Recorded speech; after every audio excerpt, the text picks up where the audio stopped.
एक आलीशान विला, बाहर से जितनी खूबसूरत अंदर की सच्चाई उतनी ही गहराई में दबी हुई है। समुद्र की नीली लहरों के बीच खड़ा बहुमहल, सफेद दीवारें, चमकती हुई खिड़कियां और ऊंचे दरवाजे मानो शक्ति, पैसा और रुतबे की प्रतीक है। लेकिन हर चमकती सतह के पीछे एक परछाई होती है और इस विला की परछाई दुनिया की सबसे विवादित और रहस्य से भरी हुई है। यह सिर्फ एक घर नहीं था, यह एक ऐसा केंद्र था जहां सत्ता, सिद्धि और प्रभावशाली लोगों एक दूसरे से टकराते थे। यहाँ होने वाली मुलाकातें सिर्फ सामाजिक समारोह नहीं थी, कुछ फाइलों में थी, कुछ नाम थे और कुछ ऐसा राज जो वर्षों तक बंद दरवाजे के पीछे फन रहे। क्या आप जानते हैं कि दुनिया की सबसे बड़ा राज किसी तिजोरी में नहीं बल्कि 60 लाख पन्नों में छिपी रही है।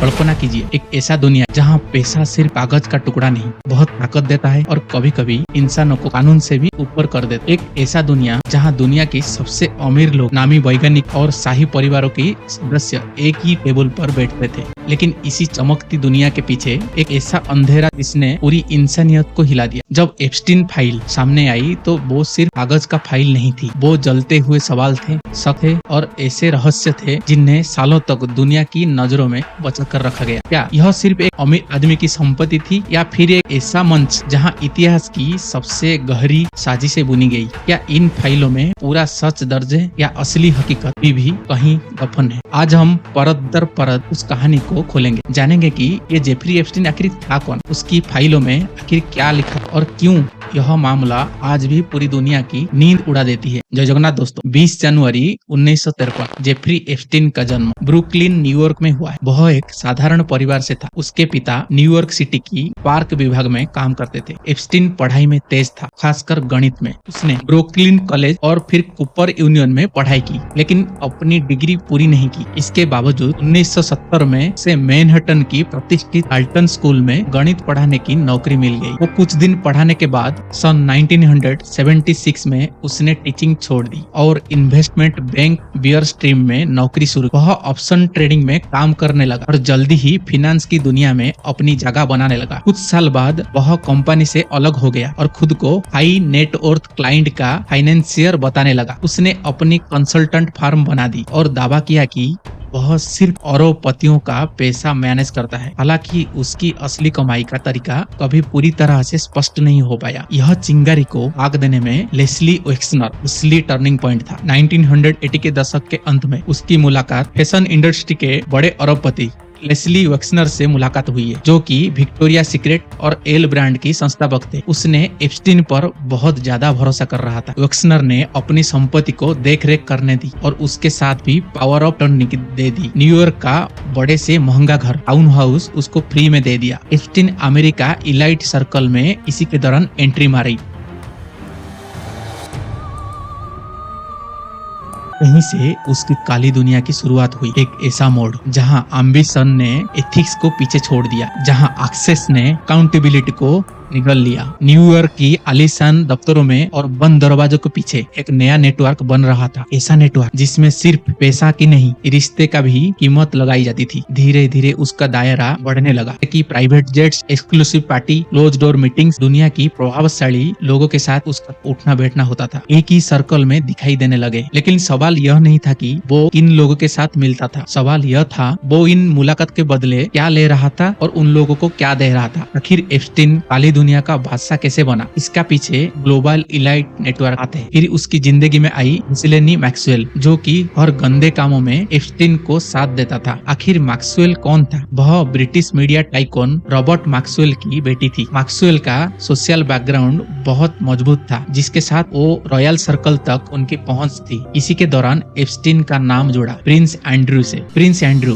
ब्रिटेन की शाही परिवार के सदस्य। वह ड्यूक ऑफ यॉर्क की उपाधि रखते थे और वो क्वीन एलिजाबेथ द्वितीय की तीसरी बच्चे हैं। गिसलीन मैक्सवेल के ऊपर काफी गंभीर आरोप लगा था। गवाही देने वाली कई महिलाओं ने कहा है कि जब वो किशोर उम्र में थी तब उन्हें पहले दोस्ताना तरीके से संपर्क किया गया। उनके अनुसार उन्हें समाज का काम, मॉडलिंग या आसान पैसा कमाने का लालच दिया गया। शुरुआत में सब कुछ सामान्य और सुरक्षित दिखाया गया था, फिर धीरे धीरे स्थिति बदल गई। सरकारी वकील ने अदालत में कहा है कि यह कोई एक और दो घटनाएं नहीं थी। सुनियोजित घटन था। उनका आरोप था कि पहले भरोसा जीता जाता था, फिर पैसा या उपहार दिया जाते थे और बाद में नाबालिग लड़कियों को शोषण किया जाता था। कुछ मामलों में उनसे दूसरी लड़कियों को लाने के लिए भी कहा जाता था और उसके बदले बड़ी बड़ी रकम दिया जाते थे। सरकारी वकीलों का कहना था कि इस प्रक्रिया में हिसेलिन मैक्सवेल की भूमिका लड़कियों से संपर्क बनाना और उनका विश्वास जीतने का था। अब एप्स्टीन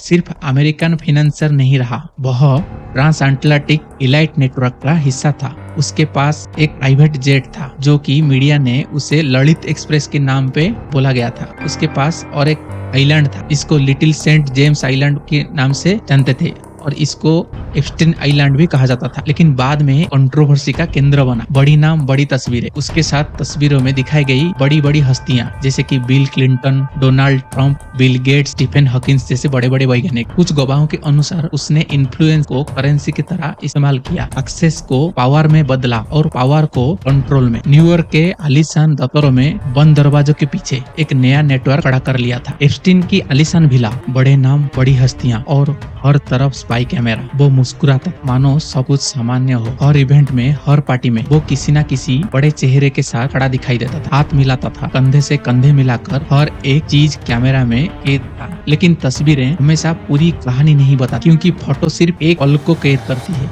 इरादों को नहीं है और पर्दों के पीछे चल रही बातचीत को नहीं। धीरे धीरे ये तस्वीरें एक ढाल बन गई, एक ऐसा कवच जो उसको और भी पावरफुल बना दिया। लोग कहते थे अगर इतनी बड़े बड़े लोग उसके साथ हैं तो वो गलत कैसे हो सकता है। यह उसकी असली ताकत थी। लेकिन कैमरा की चमक जितनी तेज होती है, परछाई इतनी ही गहरी बनती है। और एक दिन उसी चमक के बीच सवाल उठने लगा, ये तस्वीरें क्या सिर्फ सामाजिक मेलजोल की थी या किसी बड़े खेल का हिस्सा था। वही तस्वीरें सबूतों की फाइलों में बदलने लगी। कैमरा जो कभी उसकी ताकत थे अब सवाल बन गए और दुनिया ने पहली बार उस मुस्कान के पीछे का सन्नाटा सुना। उस पर नाबालिग लड़कियों की शोषण और उनकी तस्करी का आरोप लगा। 2008 एक ऐसा साल जब एक समझौता ने एक बड़े तूफान को अस्थायी रूप से रोक दिया। जेफरी एप्स्टीन, एक अमीर फाइनेंसियर जिसने नाबालिग से जुड़े आरोप में प्ली डील स्वीकार किया और उसको सजा भी मिली। लेकिन कई लोगों को लगा यह कहानी यही खत्म नहीं हुई है। साल बीते गया लेकिन सवालों दबे नहीं। 2015 से 2018 के बीच